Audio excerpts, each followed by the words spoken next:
Magandang araw po sa inyo lahat. Tayo po ngayon narito sa Bayan ng Lukban sa lalawigan ng Quezon. Nakakuha diyan ng 6 na kalansay.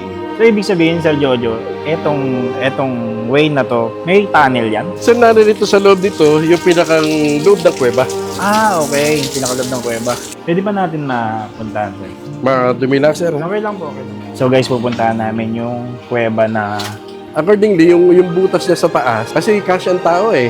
Ang Quezon ay matatagpuan sa rehiyon ng Calabarzon sa Luzon at mayaman sa kasaysayan at kultura. Pinangalanan nitong Quezon bilang pag-alala kay Manuel L. Quezon, ang ikalawang Pangulo ng Pilipinas at kilala bilang ama ng wikang pambansa dahil sa kanyang mahalagang papel sa pagpapaunlad at pagtataguyod ng wikang Pilipino. Ang Quezon Province na dating kilala bilang Kaliraya o Kalilayan ay nabuo noong 1591. Pinalitan nito ng pangalan Tayabas noong ika-18 siglo nang ilipat ang kabisera sa bayan ng Tayabas noong 1946. Formal itong tinawag na lalawigan ng Quezon bilang parangal sa yumaong Pangulong Manuel L. Quezon. May mahalagang papel ang lalawigan ng Quezon na dating tinatawag na Tayabas sa kasaysayan ng Pilipinas, lalo na noong unang panahon na pananakop ng Kastila at Apones. Dahil sa estratehikong lokasyon at kabundukan nito, maraming bayan na nagsilbing taguan at himpilan ng mga revolusyonaryo. At matatagpuan din sa lalawigan ng Quezon na tinaguri ang Summer and Art Capital ng lalawigan. Ito ay ang bayan ng Lukban. Ang pangalan Lukban ay hinango sa salitang lukban na tumutukoy sa puno ng pomelo na sagana sa lugar noong unang panahon. Isa sa mga pinagmamalaki ng bayan ang St. Louis Bishop Parish na mas kilala bilang Lukban Church. Isa sa mga pinakamahalagang simbahan sa lalawigan ng Quezon, ang simbahan ay nagsisilbing sentro ng pananampalataya, kasaysayan at kultura ng bayan. Itinatag ang parokya noong August 19,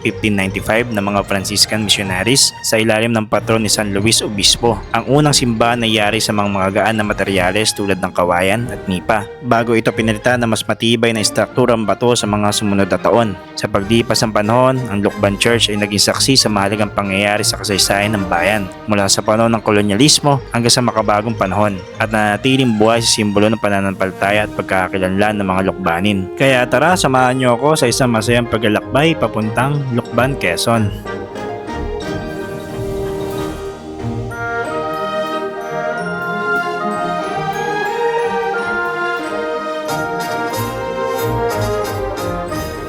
Welcome back po muli sa ating panibagong paglalakbay at pagtuklas. At nandito tayo ngayon sa may Quezon, sa may bayan tayo ng Lukban ngayon.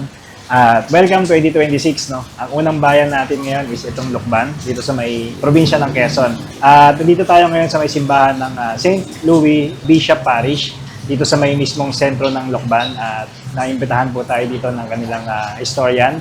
At iikot tayo dito sa buong simbahan at aalamin natin lahat ng mga istorya dito na nakapaloob at napakaganda nito, guys. Nandito po si Sir Jojo, yung ating mag-iikot dito sa atin sa simbahan.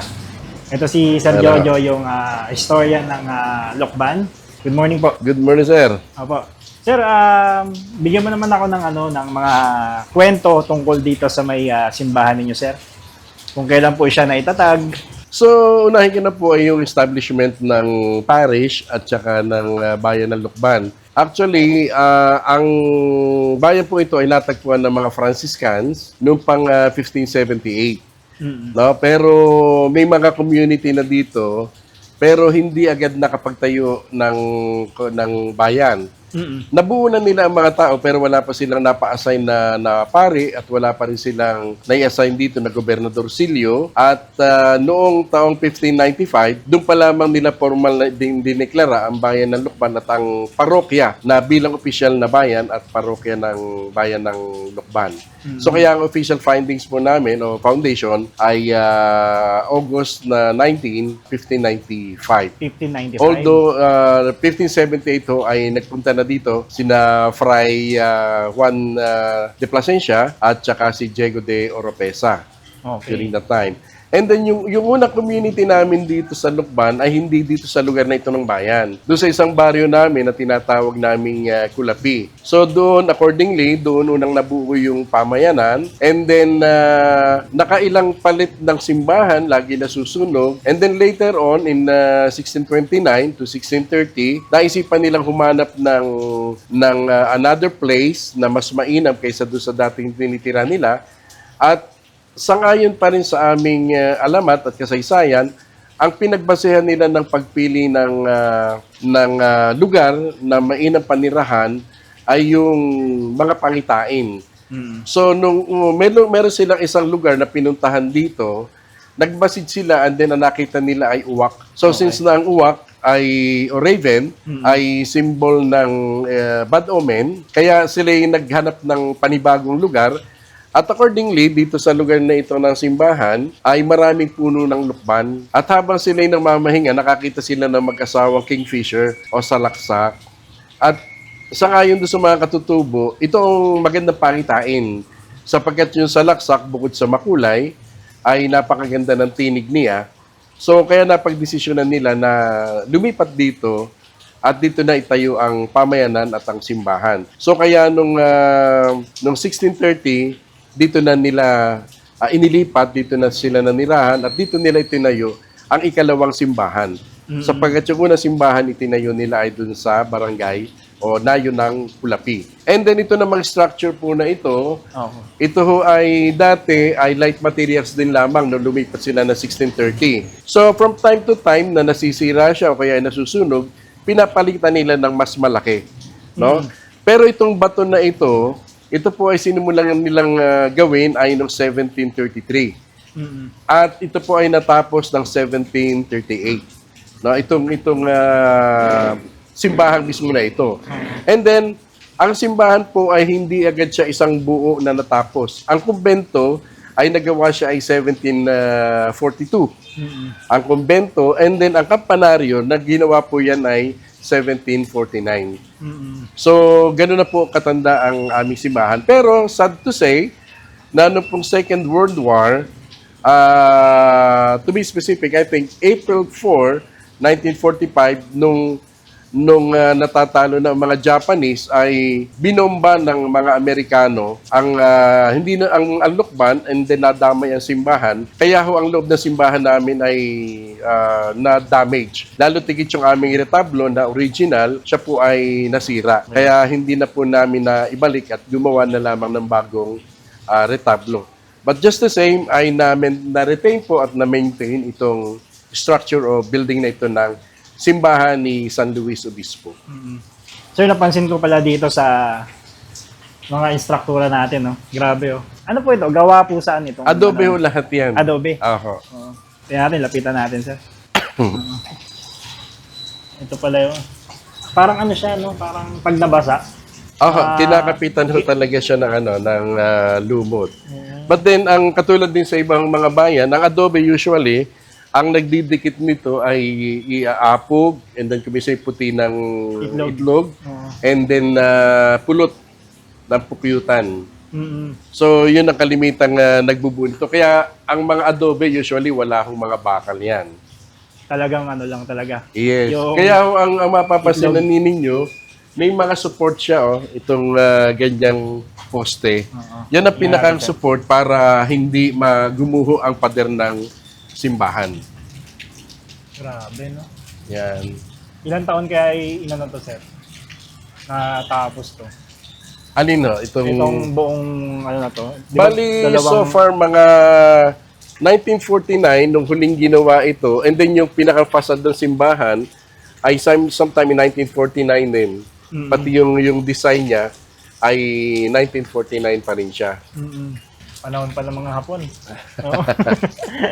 So sir, dito po, makikita natin na yung mismong, etong pong pintuan dito, sir. Ito actually nabago na siya kasi yung original niya talagang nasira na. Pero napakataas, no? Tara sir, pasok tayo dun sa may loob. Sige pa.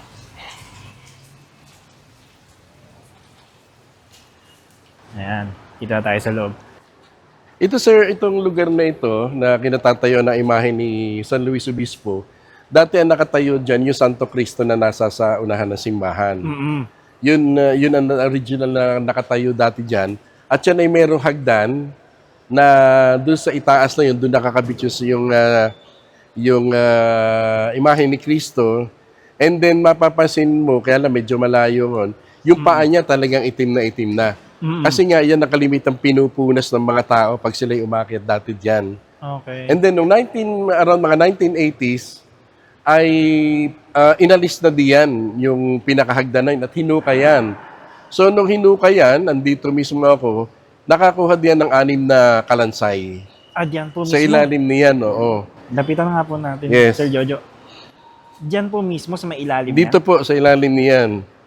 Ito ho dati ay may hagdan siya, tigkabilang side. And then doon sa ibabaw, meron siyang parang balkonahe. Oo. And then diyan humihipo sa paa yung mga panyo ng mga tao pinupunas doon sa paa ni Jesus Christ. No, nung tiningnan ko siya, yung mga bungo niya parang malalaki. So kaya sabi ko nung una, baka posibleng hindi siya sa Filipino. Maaring siya yung bungo ng Kastila. Posible ha. And then nung time na yon, nakakuha nga yung bungo na 6. Sabi ko doon sa nagtatrabaho, "Sir, ibigay niyo sa akin yan. At ililibing namin na maayos."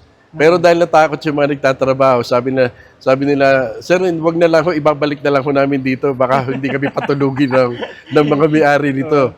So kaya ibinalik nila diyan yung 6 na kalansay. Ibig sabihin, nandiyan pa rin. Nandiyan pa rin sila, sir. Tumaas balahibo ko. Andi dito pa rin, mismo dito. Nandiyan pa rin, sir. Nandiyan. Dito, sa Kaya Manila mapapansin mo dito, bago na yan. Hindi siya kapareha nito. Yan. Yang itong marmol na ito, yan yung mismo yung, nandyan yung hagdan at saka dun sa Ibig sabihin, may hagdanan dito. Oo. Tapos, sa ilalim po nito mismo. Nasa ilalim ho niyan. At mismo narito ako nung ibinalik nila, ayaw nila ibigay sa akin. Ano ako doon na, nagulat ako doon na. Tapos bali ang patron po dito. San Luis Obispo ho. Ayan, si San Luis Obispo. Ito po. Ang patron ng Lukban, si San Luis Obispo. Yung pala, kinilabutan na ako doon sa may ilalim nito. May 6 pala dito na... Bukod doon, katulad din sa ibang mga simbahan, meron nilang kami mga nakalibing mismo sa loob ng simbahan. Okay. Nandito sa may harapan, meron dyan. And then sa loob ng sakristiya, meron din dong nicho. Kumisan meron pa sa mga pader eh. Doon nila inililibing. Yung Sa iba Mayhay, naman, ganun eh, meron. Mayhay, gan. Oo, may meron. mga ganyan din yan. Actually, dati ito nga ho, nanghinayang ako, sana hindi nila sinimentohan to eh. Sabi ko, dapat inilabas nila yung adobe. Kaya lang, nung 1960s, nung inayos ito, sinimentohan na siya. Pero dati adobe yan. Bali, ito po mismo yung... Tapos ang flooring nito nung una ay yung red bricks. Yung original po niya ay red bricks. Kaya lamang nung 1960s, 70s, pinalitan na ang flooring niya. So mga ano talaga to, mga pure na ano po talaga to, no? Yung bricks. Yung parang ano siya, may tawag doon eh. Yung... Tisa. Ayun, tisa. Tisa ang ano siya. Yun. Tisang pula. Tisa. Ang isa pa sa dito, yung amin sa pabinyagan namin, doon sa lugar na yon, may nandun pa yung original namin dati na na retablo. But then nung 1970s ay hindi na namin nakita. At nito mga 1990s na-discover namin na nandun pala siya sa Villa Escudero. Saan yung Villa Escudero? Sa Chaong, Quezon, sir. Ano po yan? Actually siya ngayon ay ini-open na siya sa public ngayon para siyang parang farm resort siya. Na malawak yun, and then meron silang sariling simbahan doon, may sariling museum. Ibig sabihin nandun na po yung retablo na original. Nandun ho. Ngayon, nung ni-research ko, talagang inallowed naman ng Vatican during that time, after the war, na magbenta ng gamit ang mga simbahan para lang maipa-repair ang mga simbahan. Kasi ang mga simbahan during that time, hindi sila napasama doon sa War Rehabilitation Act ng Amerika. Kalimitan ang pinondohan lamang nila mga government buildings, pero ang simbahan hindi nila pinondohan. Kaya nangyari, talagang napilitang magbenta ng mga gamit ng simbahan para lang maayos ang mga simbahan. Pwede natin makita yung retablo nyo Yes, sir. ngayon, Sir Jojo. Yan. So guys, ito, yung mismong loob ng simbahan, nakikita natin. Yun may ilaw na tayo. Yan. Tapos nakita na natin yung buong na simbahan. Makikita natin dito, yung itaas. Dito sir, ano po yung retablo na napalitan na siya? Yung original na retablo namin, malaki siya. Talaga hanggang doon sa taas na. Yung usual na retablo katulad din sa ibang mga simbahan. Pero noon nga hong April 4, 1945, nung binomba ito ng mga Amerikano dahil sa pag-aakala na nagtatago dito mga Hapon. So, na-damage ang simbahan, ang bubong. Tapos sa itong retablo na damay. Halos mga pader lang ang talaga natira during that time. Kaya ho, noong 1960s, ang ipinagawa ng retablo dito nung una ay kahoy din. Pero hindi na siya katulad ng original. Kaya yan dati meron din siyang inaakyatan sa likod. At tulad din doon sa ibang mga simbahan, meron siyang naka-elevate doon sa likod, parang cabinet doon sa ilalim na malaki. At dito sa gitnang yaan, dati meron din diyang daan pa ilalim. Oh? Yes, dyan sa sentrong yaan. Meron may diyang likod po butas papunta sa ilalim. Parang sa Longos. Yes, oo. Yung sa Longos, napanood ko, May sabi tunnel. katulad siya. Oo, tunnel. Pero, nung mga 1970s, tinakpan na siya ng mga kahoy. Dahil ayaw na rin papasukan ng pare. So kaya, since then, wala talaga nakapasok dyan. Hanggang sa ginawa na siyang semento noong 1960s. Wala na pong tagusan sa likod niyan ngayon. Wala na. Kaya wala na siyang daan sa likod. Hindi katulad nung una. So, ibig sabihin, Sir Jojo, etong way na to, possible ito, may tunnel yan? Pag ganun? Hindi namin masabi, sir, kung saan nakonekta. Kasi ang kaduksong niyang tunnel o butas ay nandun Dito? sa ilalim ng sa ilalim ng tinitirhan ng mga pare. Okay. Yes, oo. So, hindi natin alam kung saan pala. At saka, sir, medyo mahaba ang kwento niyan kasi nung 1990, around 1995, kasi 1987, pinapasok ko yan, mga 1980s, 70s. Yung loob niyan, ganun lang kataas yung kuweba niya, yung pinakambutas ibig sabihin, niya. sir, na-witness nyo yung tunnel? Yes, Nakita nyo? nakapasok ako, pero hindi doon sa pailalim. Oo. Napasok ko yung loob lang. Kasi yan, yung pinakambutas niya na ganyang kalaki, gagapang karon. Ma'am, pwede ba natin kung saan eksakto yun? Yes, mamaya? yes, oo. Sige. And then pagdating mo doon sa, siguro around mga 4 meters, pwede ka nang tumayo, malaki na yung loob niya. Pero doon sa ikatlong pagpasok ko doon, bata pa ako noon, may na-discover ako na sa gitna nung pinakang kuweba niya, mayroong portion ng lupa, rectangular, na bumaba ang lupa. So para sabi ko, ba't kaya bumaba ang lupa niya? Ibig sabihin, mayroon nga doon Sabi ko, parang ito, lumulubog yung lupa niya, pero rectangle. So ginawa ko, tinakpan ko siya ng yero. And then after several months, bumalik uli ako doon. Pinasok ko siya, and then nakita ko na ang lupa talaga bumababa, may lumabas na isang baitang. Ibig sabihin, yun na yung Yes. tunnel sa ilalim. At nung pinakahuling pasok ko diyan, around mga 1980s o early 80s, nung huling pinasok ay 4 na baitang na, pero may tabong pa ring lupa. Ibig sabihin, malalim pa po yun. Malalim siya. So ang ginawa namin, since na, and then, nagpunta dito ang tourism office ng probinsya in 1980s at pinasamahan sa akin ng pare yung sinasabing kuweba. So sinamahan ko sila sa loob. Unfortunately, yung kuweba nagkaroon ng tubig. Nagtubig yung kuweba kasi nung mapansin ko, yung pinakamaliit na butas doon sa isang dulo niya, may nakasaksak na tubo. Na yung tubo, nung tingnan ko, ay Baka galing may sa bukal. katabing bahay, nakala siguro nila kanal. Kaya doon isinuksok yung tubo ng kanilang lababo. Doon lumalabas ang tubig. Kaya doon nagkatubig. Ngayon sabi ng tourism office, babalikan namin yan after 1 week, magdadala kami ng pump. So, nung paglabas namin, kinausap ako ng parish priest, sabi niya, Joe, huwag mo nang samahan sa susunod kasi hindi natin alam kung ano ang kanilang objective, bakit interesado sila dito. So, since then, hindi na pinapasukan yon. But then ako naman, matigas ang ulo. After I think 1 or 2 months, pinasok uli siya. After 2 months, pinasok ninyo, yes. sir. Unfortunately, nung pagpasok ko, makita ko, merong nakialam pala. May naghukay sa loob. May nag-excavate doon Yes, may nag-excavate. So ngayon, nawala yung pinakang inaalagaan ko na butas doon. Kasi kabuo, hinukay niya eh. Anong year po yan, sir? Mga 1980, kung hindi ako nagkakamali, mga 1982. Ay, matagal na rin. Yes, oo. Matagal na. Bata pa rin ako kasi noon. Sige, sir, mamaya, pwede ba natin Yes, pasyalan pupuntahan natin yan. Sir, pansin ko dito, Sir Jojo, parang meron bintana ako napapansin doon sa ibabaw. Yes, sir. Actually, yun ay nilagyan na lang siya ng na para Nakita pinaka-picture. natin nga, sir. Oo. Pero hindi siya totally, bintana, na parang... Yan, sir, ay kung mapupunta ka dyan sa ibabaw niya, meron siyang 2 step. Bago yan. Pero hindi mo masabing bintana, hindi mo masabing pinto. Ngayon, kaya nung nire-research kaya nung una, sabi ko, para saan kaya ito? Bakit ito may butas? And then may screen yan. May screen noon.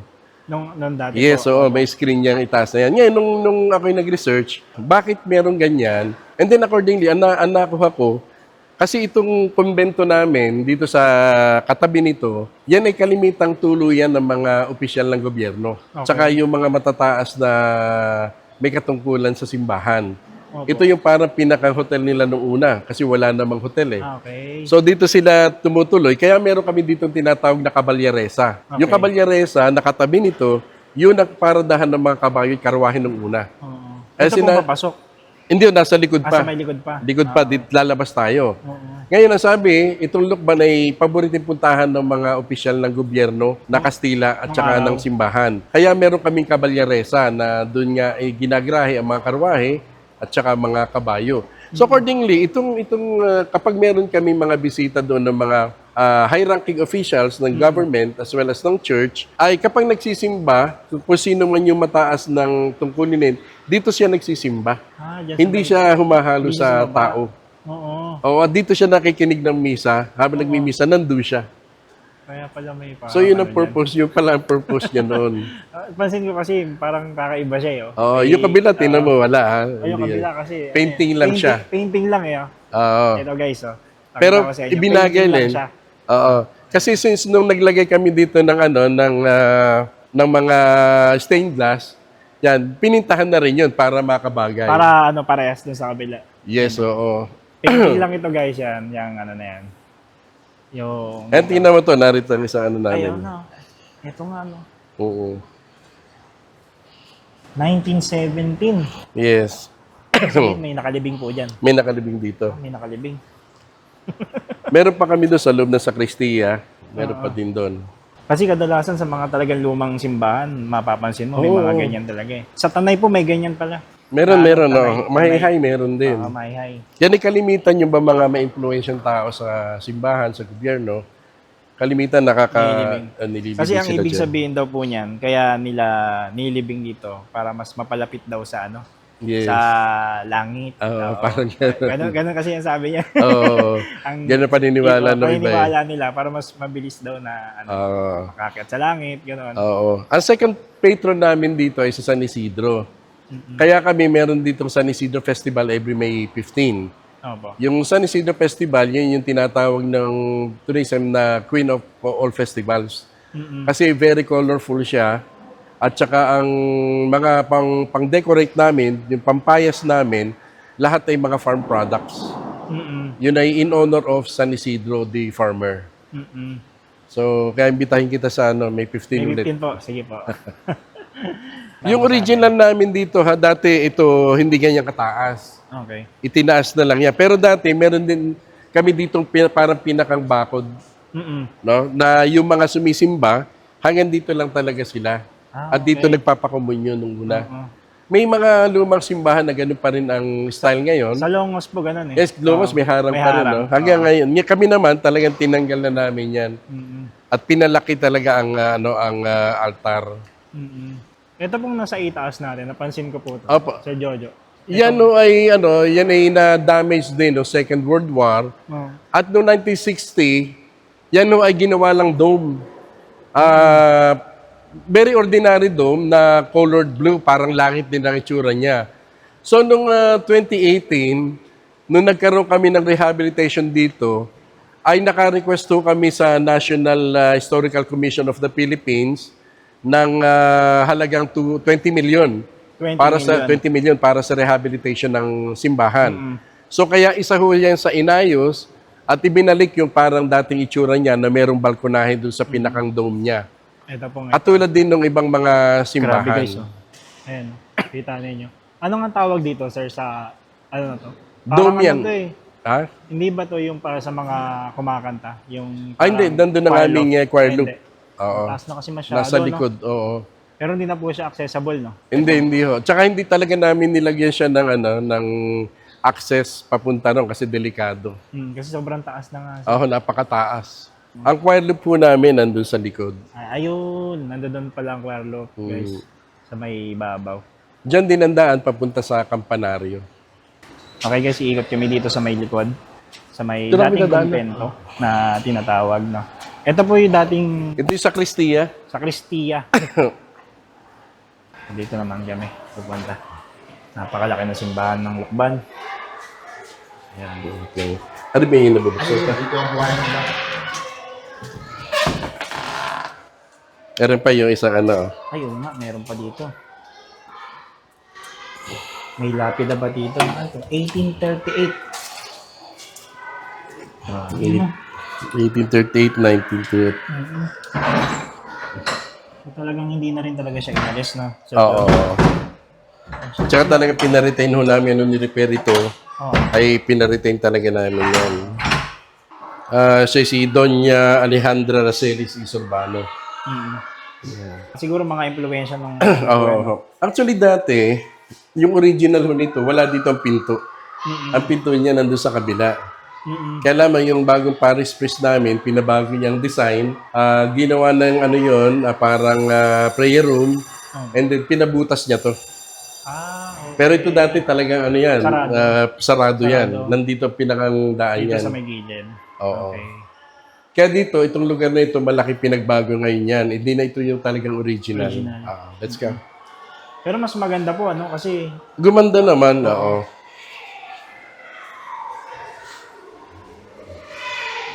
At itong lugar na ito, dati ito ang pinaka-entrada namin doon. May pinto yan doon, then dito kami pumapasok. dito paikot pa ganun. Oo. Oo, sige. Thank you. Tapos ito ay ito dati mga ano yan, mga ruins. Ngayon ipinaayos, ginawa siyang Casa del Niño Jesus de Lucban School. Eskwela. Ano yun? Elementary school ngayon yan. Pero nung una, ito na masukal dyan. Kasi kalimitan sa mga simbahan, di ba, parang meron silang garden sa gitna ng ano. Opo. So, ito yon. Okay. Kaya lamang ay di nabago na nga siya. Malaki na talaga ng ano, no? Oo. Pero mas maganda kasi Mas gumanda naman. Tsaka na-utilize yung lugar. Opo. Kaya pulos bata.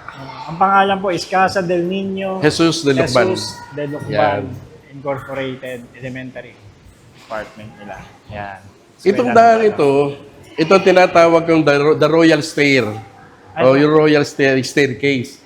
Kasi, ito nung una, ito yung kumbento namin, itong itaas, yan yung pinaka-kumbento.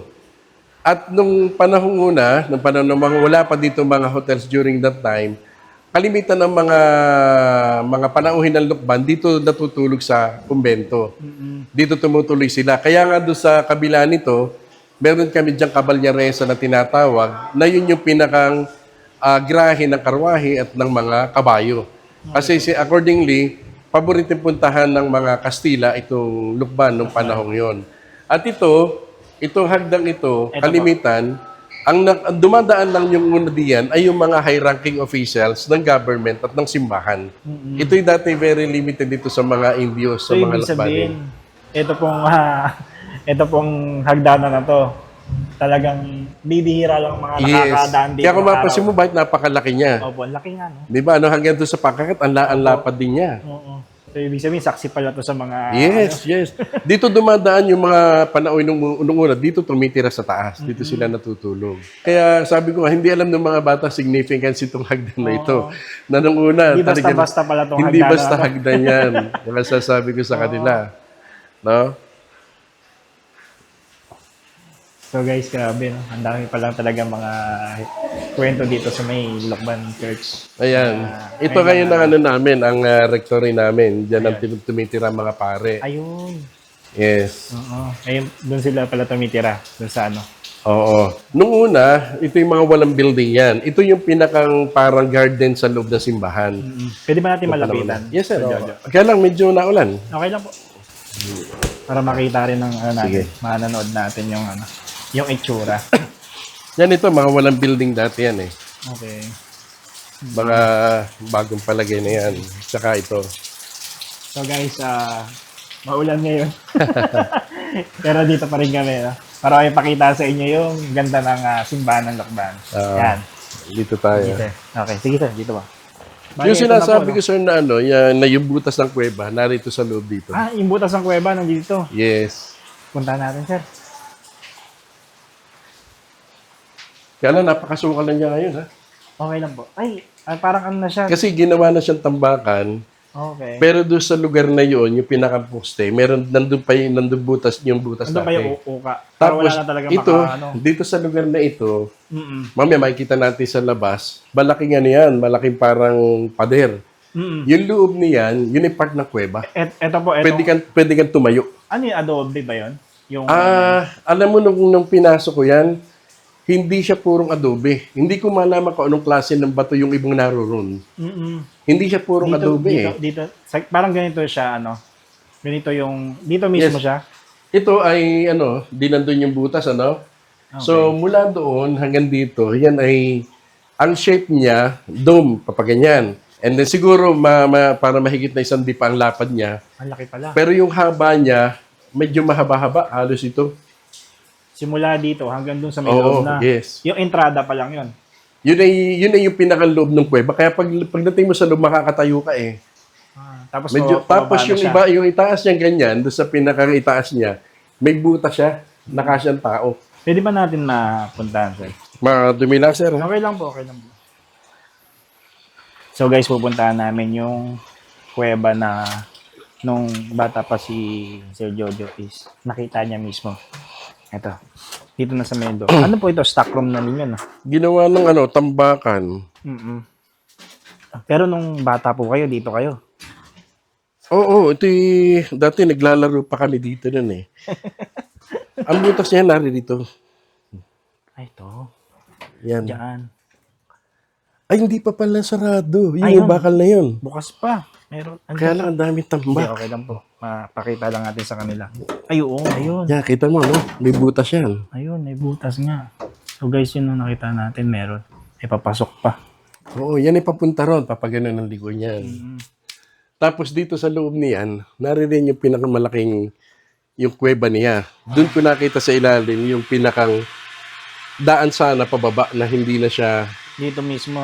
oo, Grabe guys. gagapang ka dito. Kita natin, no? Ayan. Hindi ko lang hindi lang natin makita ng gusto. Pero ayun na yung butas. Yun, yung may harang na yun. Tapos makikita na pala natin dito sa may likod nito, yung mismong Oo. entrada. Ngayon, accordingly, yung butas niya sa taas, kasi kasya ang tao eh. Opo. Ang purpose pala nun, nung una, katulad din sa ibang bayan, kapag nilulusob sila ng mga pirata, doon sila nagpapatihulog doon sa butas na yun at dito sila dumadaan palabas. Dito, sa may ano na Doon to. sa ilalim Sa mismo. kuweba na to. Oo.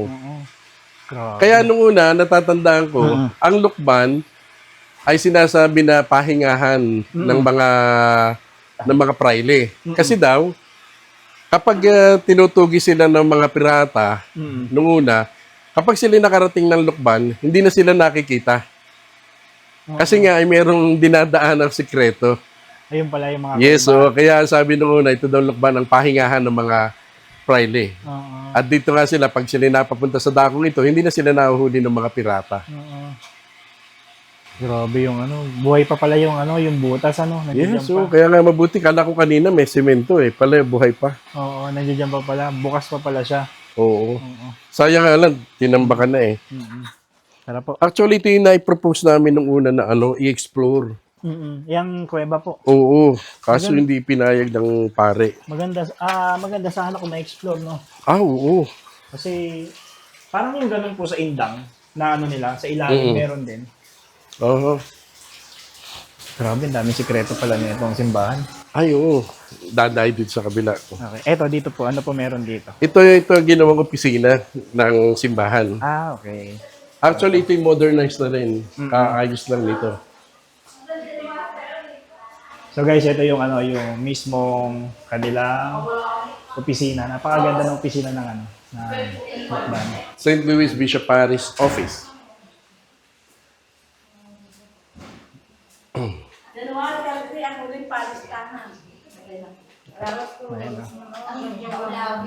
Mare.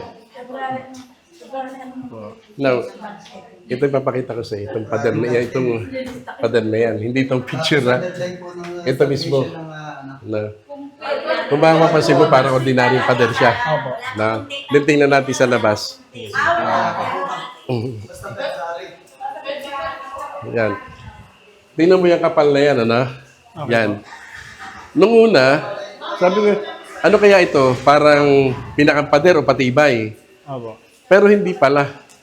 Kasi kami dati, may na-discover diyan na meron siyang maliit na butas sa ganito, doon sa kabila, Sa may likod po niya. sa may likod. Ngayon, nung malaman ko, yan pala yung ipunan ng mga palay nung una.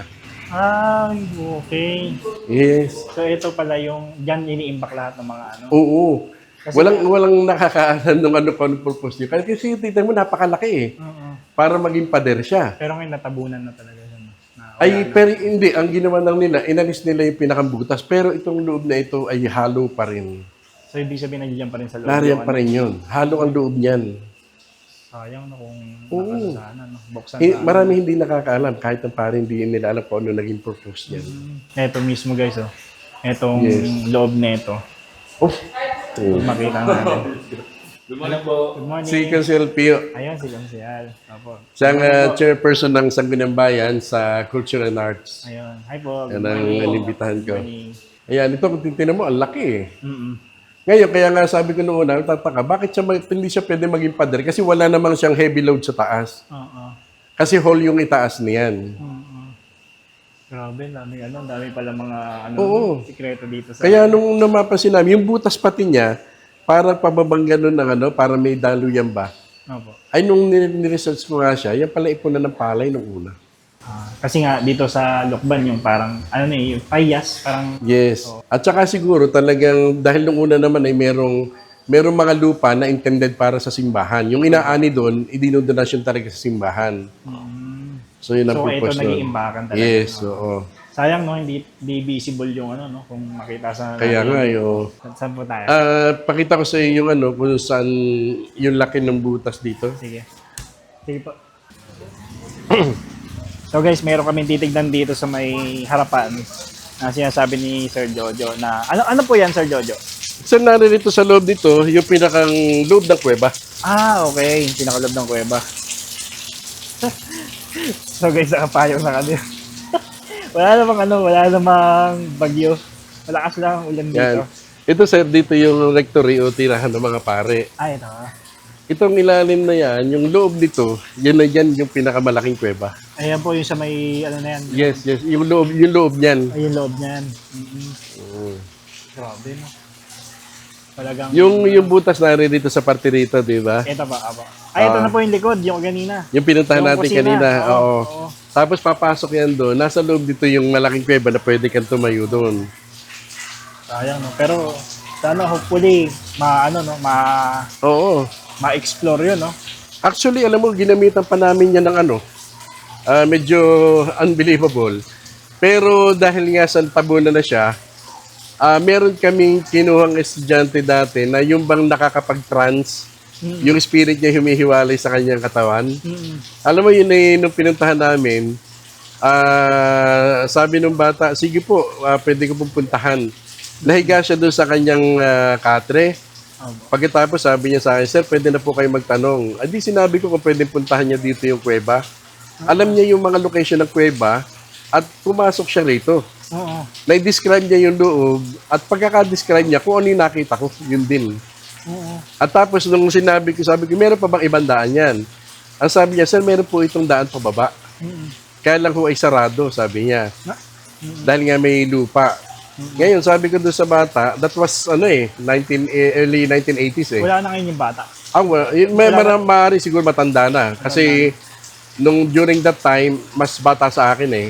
Oo. Kasi ako'y college na noon, siya ay high school. Tapos nung sinabi niya na meron na itong daan pababa. Ngayon, sabi ko, kaya mo bang bumaba? Sabi ko gano'n sa kanya, no? Then sabi niya, sige sir, subukan ko. And then, nung maya nagsalita siya, sabi niya, sir, may nagbabantay ho rito. Oh. Medyo kinilabutan ako noon. Nung sinabi niya may nagbabantay, sabi ko, ano yung nagbabantay? Sabi niya, sir, hindi po naman ito bad spirit. Ito po yung spirit, pero ang trabaho po talaga niya, bantayan po itong kuwebang ito. Yun ang sabi niya.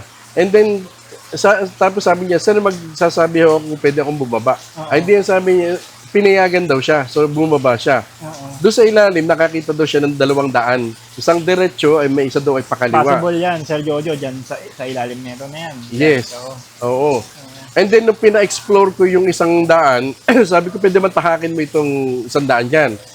So, yung diretso, sabi niya, diretso po ako. And then, nung sabi ko, isang lugar ka na. Ang sabi niya, sir, ito po ay parang papunta ng bundok. bundok. Papuntang bundok, Banahaw. Na kasi nariyan ng Banahaw dito eh. sa may likod eh. Yes. And then, nung medyo natagal, sabi niya, sir, malayo ho ito. Ay, sabi ko, sige, bumalik ka na. Nung after nung sinabi kong bumalik, maya gumising na yung bata. So, wala na siya naalala kahit na ano. Grabe, no? Yung espiritu pala niya, no? Yes, so, yung tinatawag na nagtatrans. Oo. So guys, to dito mismo, yung kuweba na sinasabi dito sa mismo. Ari, malaki yan. Yan, yung Lalim malaki na na yan. Yung pinasok natin doon sa may kusina ganina. Maganda sana talaga ma-explore, no? Kasi andun pa eh, naka-open pa eh. Oo. Yo, kaya lang, parang tingin ko malabo na rin. Oo. Kasi baka mamaya, yung mga lupa doon, nagbagsakan na rin, ano? Tingin ko, kasi nung huli sinilip ko yun, may lupa na loob, may bumagsak na. Oo. Sir, ito yung fasad ng simbahan na, Fasad? yan ang ginawa no 1749. Okay, ang ganda. Ang nag-design yan ay taga Timonan, Quezon. Sinasabi na si natin. Kapitan Tiago. So guys, pakita namin yung mismong fasad dito sa may Ay, pupunta pa sa Lukban, taas. church. Ang panari, oh. Ayan. Ganda, oh. Eto, Sir Jojo, ito pong fasad ninyo, sino pong gumawa po nito? Yan, no, accordingly, ang nag-design yan ay si Kapitan Tiago ng Atimonan, Quezon. Okay. Noong 1749 din. At ito'y tinatawag na Baroque style. Ayun, Baroque style. Yes, katulad din ng iba mga simbahan na Baroque style din. Ngayon, yung cross namin doon sa taas, hindi yan yung original. Okay. Kasi yung original na cross din ay tinatawag na patriarchal cross, yung dalawa ang horizontal. Opo. Parang Yun sa ang- sa paete yung style niya, no? Yes, opo. Grabe, ang ganda. At yung sir, yung St. Louis Bishop naming imahe sa taas, Opo. hindi na rin siya yung original.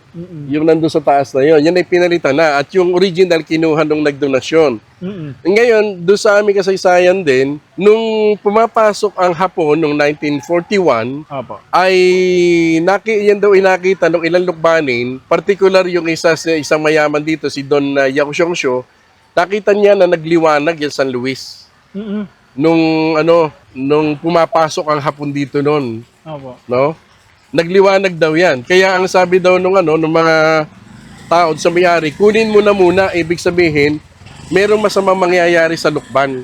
Kaya ang ginawa ng may-ari, kinuha na muna yung San Luis, dinala sa kanilang bahay. Kaya pinalitan niya na siya ngayon. Pero buhay natitira pa yung original na imahe ng San Luis Obispo niyan. Grabe. Yes. Ang ganda ng ano. At sir, ito nung una din, itong harapan na ito na simbahan, yan ang dating sementeryo. Ay, ito po. Ito Yes. pong parking. Yan parking. Ito ang dating sementeryo nung una. Wow. Pero may nakalibing po ba dyan ngayon? Wala na ho. Wala na. Kasi tinanggal na nila yan dahil nung 1848, nung nagkaroon ng paglaganap ng sakit dito sa Lukban, ay inilipat nila ang sementeryo at dinala doon sa pinagtatayuan ngayon. Ang lawak po, no? Oo. Tapos, sige po, yung doon po sa may gilid, yung sabi niyo pong 15-15, Ito hanggang sa 15 yan, Ayan. yung nakabakod na yan. ayun nakabakod. Oo. Yes. Oo. Yan ay old Spanish language na nangangahulugang barandilya o divider. So marami yung mga simbahan na may mga 15-15 pero hindi nila alam kung ano ang tawag doon. Yan ay na-research lamang namin galing doon sa 16th century dictionary na nandun yung pangalan 15-15. Ito mga bago ng kaayos hindi lang. pa. Oo. Ganda nga. Sobrang ganda, pinaganda talaga. So guys, akit kami doon sa mismong kampanaryo sa may taas. Dito yung daanan.